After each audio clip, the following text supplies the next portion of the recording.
Hey SMFC, how's it going?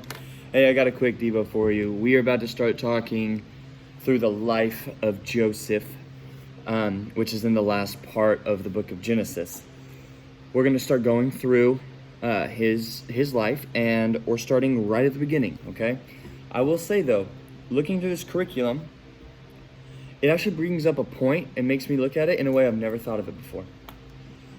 Joseph, his story is amazing. It's an incredible story of obedience and faithfulness and how God can use all things for good. And we're going to talk about that a lot in the coming weeks. But I was always kind of thought, man, Joseph was this guy who did everything right, but all these horrible things happened to him.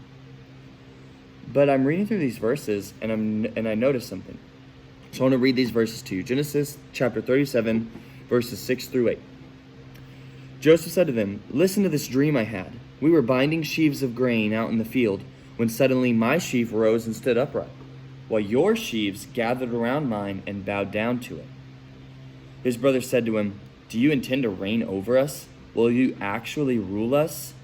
And they hated him all the more because of his dream and what he said. Now, at this point in the story, Joseph's father, Jacob, has already given him the coat of many colors. He has just outright said, "Joseph, you're my favorite," which he shouldn't do. So his brothers already don't like him. Now Joseph has these dreams. That's not his fault, okay? These are signs. They're prophetic. They happen later on in the story. But did Joseph need to say that? Did Joseph need to tell his brothers, guess what? One day I'm going to reign over you. One day y'all are going to bow down to me. He's already got the coat. He's got his father's favoritism. He seems kind of like a punk. And maybe he shouldn't have acted that way. It made me think about our families. Your specific family and your role in your family. We sometimes cop attitudes for certain reasons. We don't like that we're always seen as the mature one and the other kids get to act however they want. Or your younger sibling got a phone way earlier in their life than you did, stuff like that. And I just want us to encourage y'all to think about your role in your family. Pay attention to how you affect your family. We are spending a lot of time with each other, right? We're spending so much time in our families, and that's not a bad thing, but it can get hard. Families are hard. All the way in Genesis, families were not easy. There was a lot of stuff going on. It was very difficult, and it's still difficult to this day.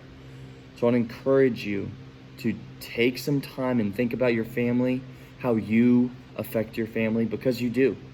You affect your family a lot. And I want to encourage you to meditate and to pray about how you affect your family and have good, honest communication with them.